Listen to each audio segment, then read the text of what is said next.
ના દિવસે રામસિદ્ધેશ્વર મહાદેવના સાનિધ્યમાં, રાહુનવગ્રહ દેવતાના સાનિધ્યમાં, ગ્રીડ શનિદેવના સાનિધ્યમાં આજે યજમાનવતી અહીંયા બ્રાહ્મણ કર્મ કરે છે.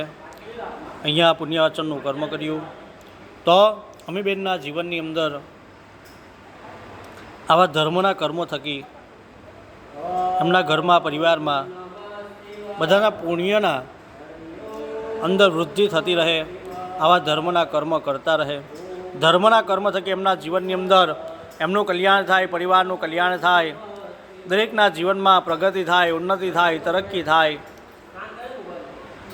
બાળકો વિદ્યાભ્યાસની અંદર આગળ વધે, ઘરમાં પરિવારમાં બધાનું આરોગ્ય સારું રહે, બાળકોનું આરોગ્ય સારું રહે.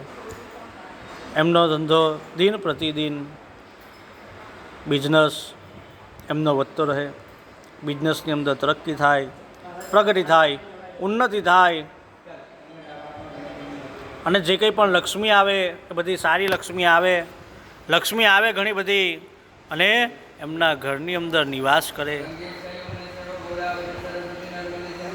શુભ લક્ષ્મીનો વાસ થાય. હે લક્ષ્મીનારાયણ ભગવાન, એમની સર્વ મનોકામના પૂર્ણ થાય એવા આશીર્વાદ આપજો. લક્ષ્મીનારાયણ દેવ કી જય.